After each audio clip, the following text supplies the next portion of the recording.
Hey everyone, welcome back for another ASOTU Edge webinar. We are going to be joined by our friends at Uber for Business. Joining us will be Matt Gonzalez. He handles automotive partnerships for Uber. And today we're going to be talking about the loyalty strategy that keeps customers coming back. Enjoy. Okay, Kyle, I have a question for you. It's not quite a riddle, but I like questions. If margin compression is an issue and fixed ops and variable ops walk into a bar, who's buying the drinks?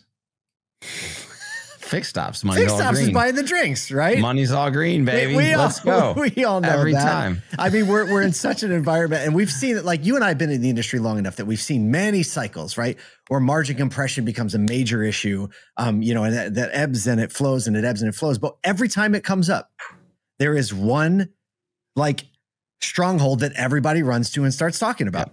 And that's fixed ops. And then everyone says, this is where we should be spending attention. You have to do it in the off season because when the margin compression hits, you need to make sure you have your operation rolling. And we're there again, right? Margin compression back in the news. I always go back. When I took over marketing for a few stores in a group back in, I don't know, it was 2015 or 2016, something like that.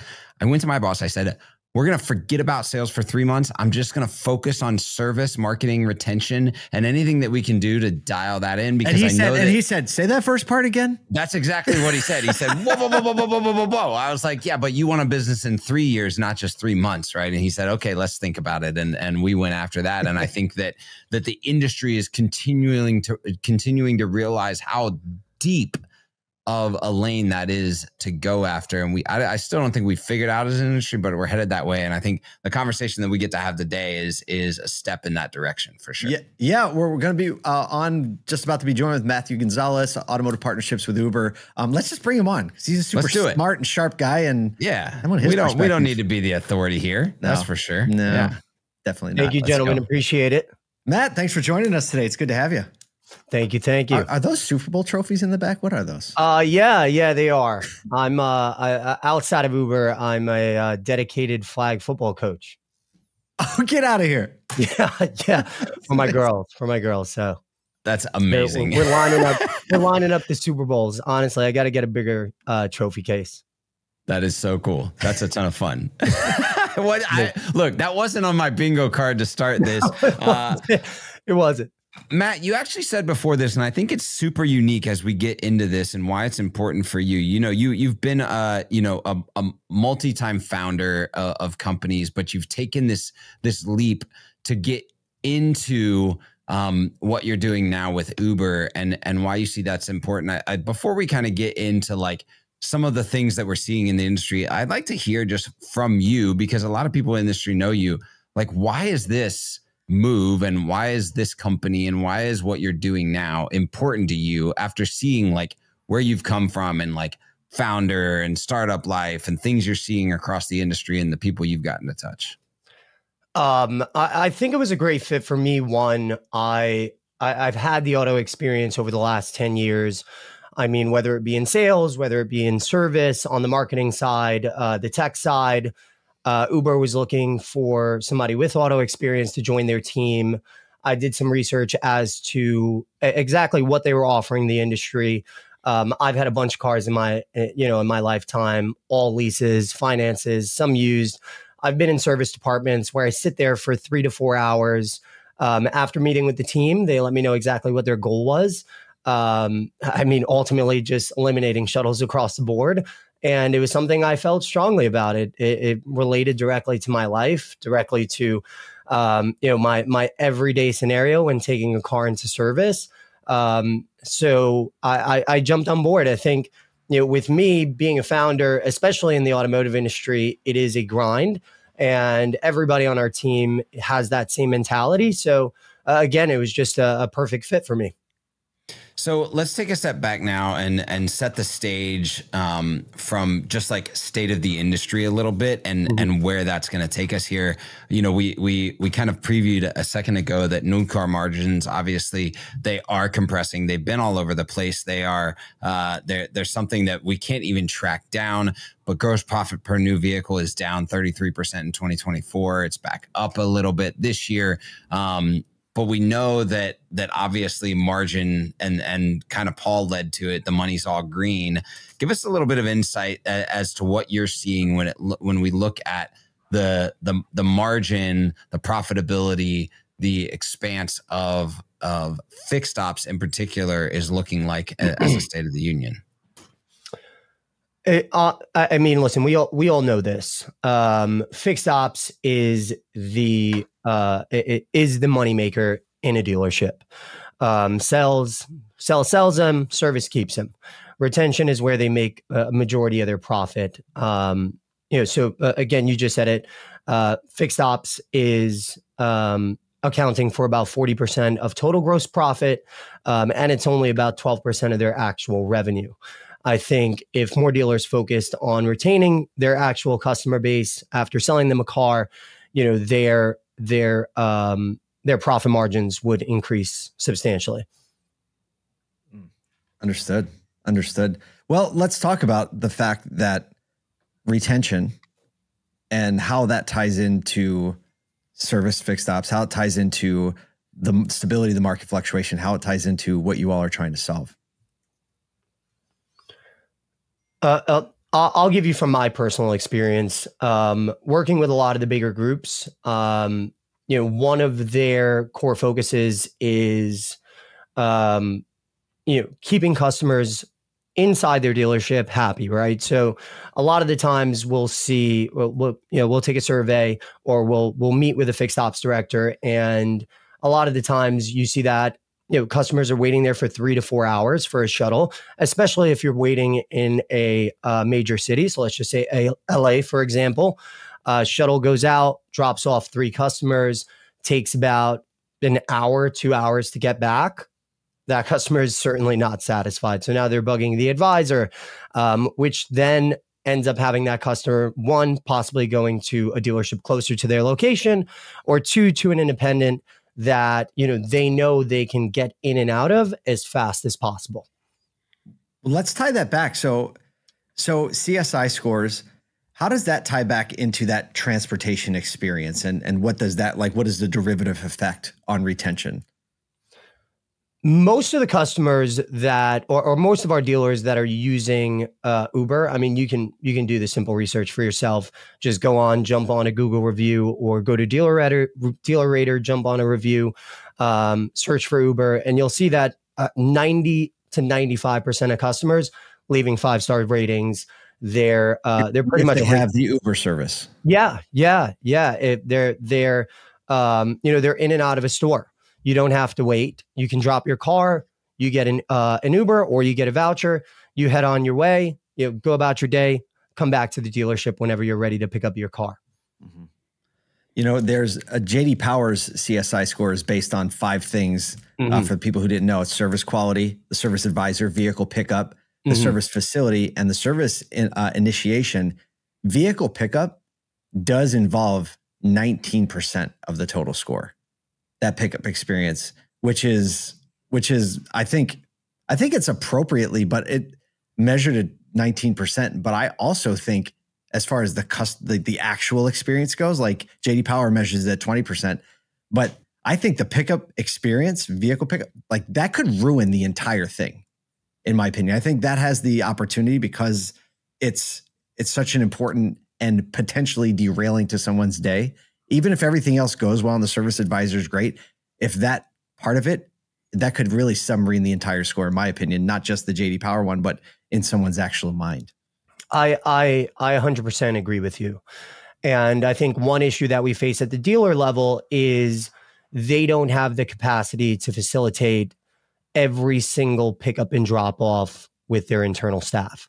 Yes, you may have porters, you may have service advisors, but what do you do on a day where 2 of your porters call out and your service drive is absolutely stacked? Well, let's put all the other things in there, because if you've been around a dealership, or the parts department needed a part, so the porter went and did that, or there's a car that needs to be washed, or everywhere. A sales guy gave him $20 to go get coffee. Right? Yeah. Yeah, I mean, and I think more broadly, if I think about just not, like if someone goes to a Jiffy Lube, right?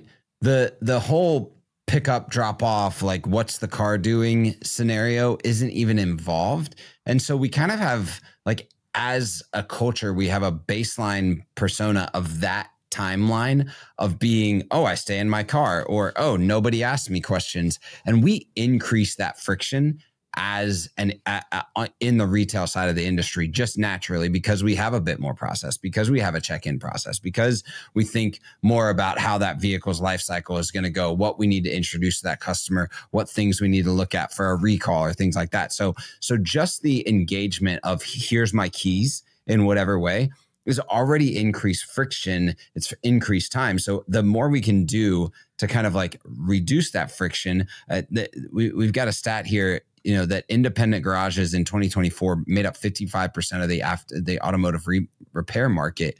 And so when you think of that, 50% of people are kind of getting that experience. And so 50% of the time they're getting our experience.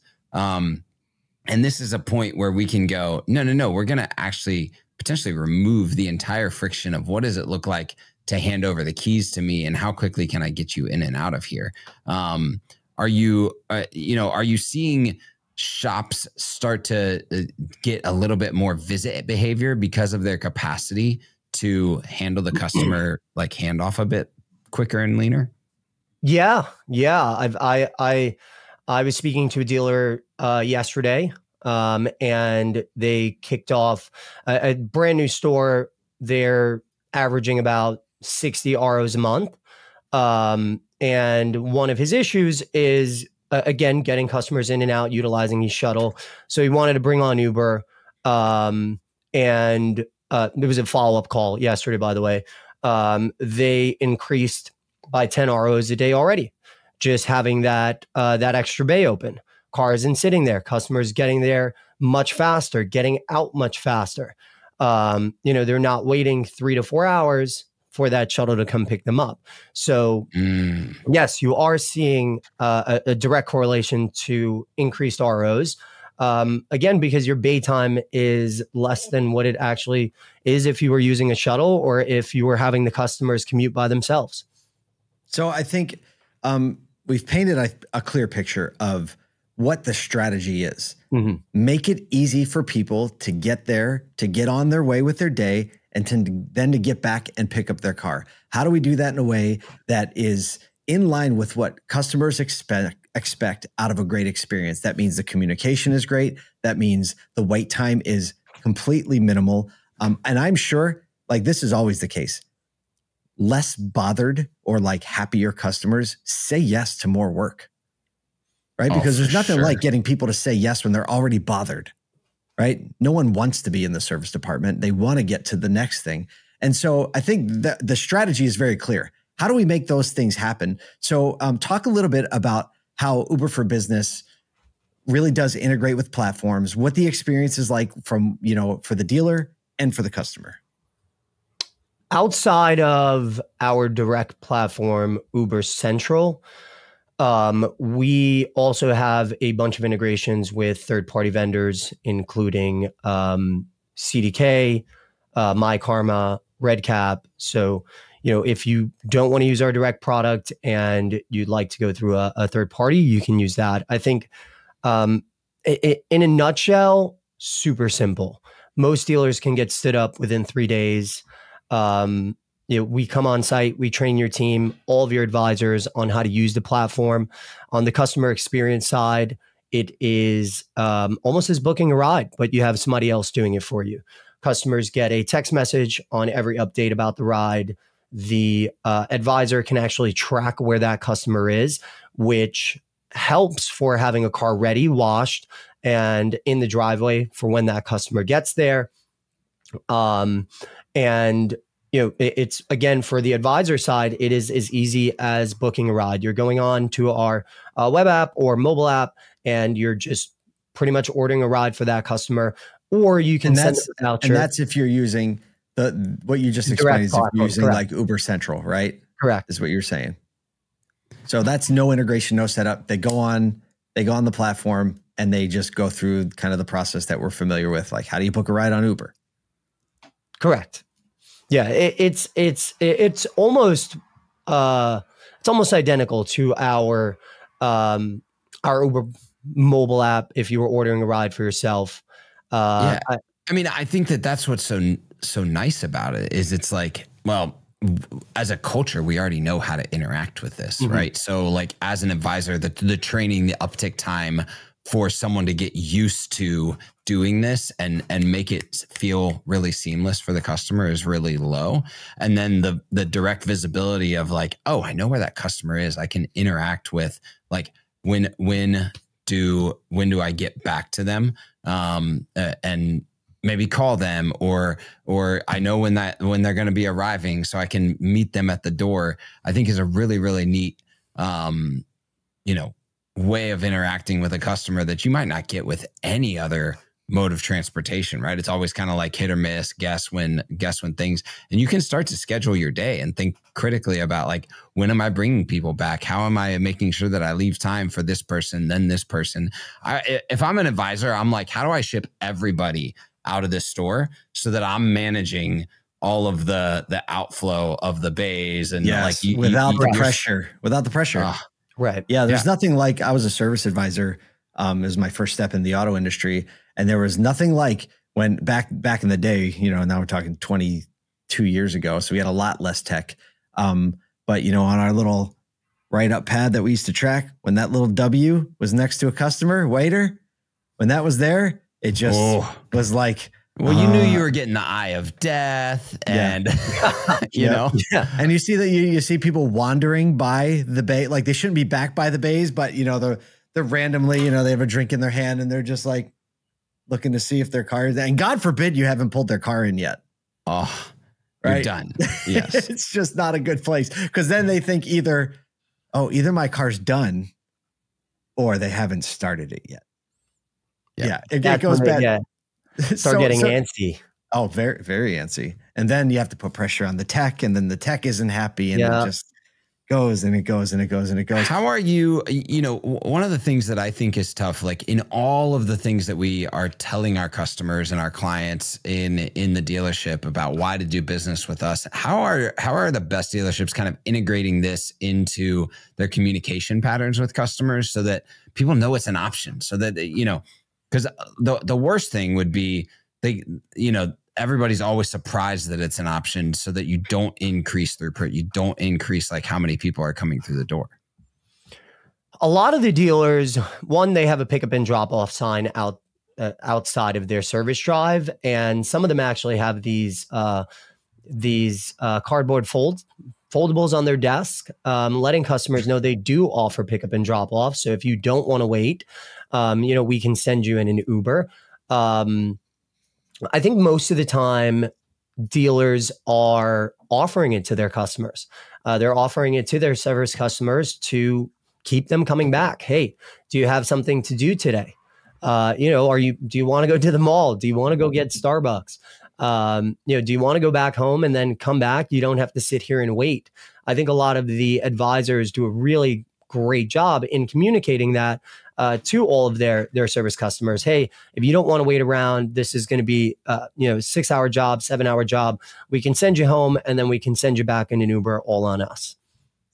Ken, let's talk about some numbers for a minute, like dollars. Do you have any information on kind of documented savings between the traditional shuttle loaner costs and people switching to Uber for Business? We have a calculator that dealers can use. I think it varies by case. It varies by city, the brand of the dealership. One thing I will touch on is when you speak to a lot of shuttle dealers, I think it's more of a sentimental piece versus a cost-saving piece. Interesting. Right. It's like, this is the way we've done it. And of course we have a shuttle driver. Like, how could we not? Yeah, I think it really boils down to, hey, John has been with our company for 20 years, and we don't want to let go of John. And one thing I always speak about is, hey, John's a great communicator. Why don't we repurpose John to greet all of the customers at the door? And then again, outside of sentimental value, I think dealers don't really see exactly how much they pour into a shuttle. They're not doing a true calculation on, hey, this is manpower, this is labor, this is insurance, this is how much it actually costs me to upkeep this car, gas, mileage. They look at it as, oh, this is the person that's driving the car and then how much gas it has in it. I spoke to a dealer once and, I asked him, I'm like, how much do you spend on maintenance for that shuttle? And he's like, oh, maintenance is free. We have mechanics. I'm like, it doesn't really work like that. Those mechanics are working for free. Yeah. And the oil you put in is free and those tires are free. And but so interesting. But I think on a whole picture, that number can range. That number can range based on the size of the dealership. How many shuttles are they? How many shuttle vans are they currently running? How many people are they moving a day? What city they're based in? We do see. I think outside of pricing, we do see a direct correlation between them implementing Uber and them increasing their RO count. Understood. Yeah, RO count and probably dollars per RO, labor dollars per RO, right? Because if you're shipping more people into offsite, right? There's been so many studies on labor dollars per RO for people not sitting in the showroom, kind of waiting, right? Because you got time value money on that person. Do I want to wait here and not get back to work for an hour, or do I want to spend that money to fix my car and get it right? And the question's a lot easier to answer if you're back at work or back at home with your kids or whatever you need to be doing. And I think that's a big thing. I think the one of the other things is this customer retention. We'll go back to the very, very beginning, right? Is if customers are more likely to return, stay, come to the dealership because this is added as a value proposition and they don't have to wonder whether or not they're going to be able to get a ride, you get that lift in multiples on service to sales retention, right? And that's what everybody's after, because acquiring a net new customer is so much more costly than acquiring a retention customer, right? And so one of the things, and maybe this is something that your team could go back and do a study and help us out with, would be, if we were to look at this as cost of acquired customer over time and balance that to like, oh, now I'm retaining service to sales X amount % more. It'd be a longer term study, but I know that that's the reality. There's enough data in the industry to have that there as a proof point, Without a doubt. I mean, I think I have the magic question that we need to ask toward the end here as we hit the magic question. How many payments of $19.95 is this going to cost me? I'm a dealer. That's a great question. I look, again, pricing varies on so many different things. I think there's almost like 200 points in our pricing API. It depends on how many customers you're moving, how many ROs you're doing. Your price can be $8 if you're sending somebody a couple blocks. It could be $30. It really depends on your operations. Do you have a mileage limit? Central can set a cap on how far you can send customers. Right. Someone's like, I'm going to go visit my Aunt May 112 miles away. No. Perfect. No, they can't do that. They can't do that. Or do you have or does your manufacturer reimburse for rides? So there are manufacturers who reimburse for ride share. Let's just say if it's $15, you can set a cap. I only want to spend $15 per ride. And then right, but it's only the ride that the cost is. Like the platform doesn't have a cost. Yeah, the monthly doesn't have a cost. There's nothing like that. Right. People can get going for nothing, basically. Yeah, it's absolutely free to join. You are only charged for the ride cost. What's the best way for people to like just hand raise and like, do you do an analysis first? Like you have the calculator, you said, but if a dealer's interested in this, what do they do? If they're coming from a shuttle, yes, we do have the calculator. We have a landing page, or I believe it's a landing page where they can input their information, and one of our automotive base reps will reach out to them, which our team does have dedicated only to automotive sales reps that, I mean, again, day in and day out are on the grounds at dealerships training, helping dealers get this off the ground for them. That's awesome.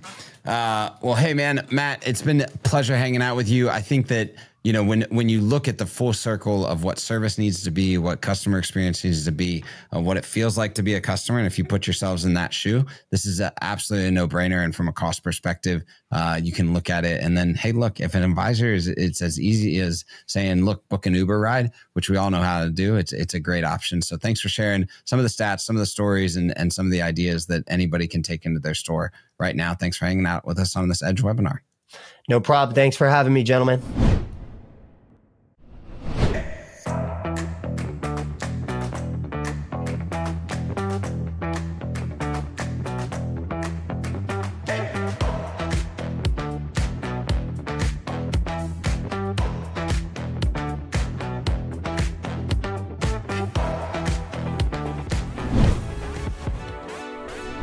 All right, everyone, that's a wrap. Thanks so much for spending some time with us. And if you want to watch it again or send it to a friend, go on over to our website, ASOTU.com, click on media, and then down to webinars. Have a great day.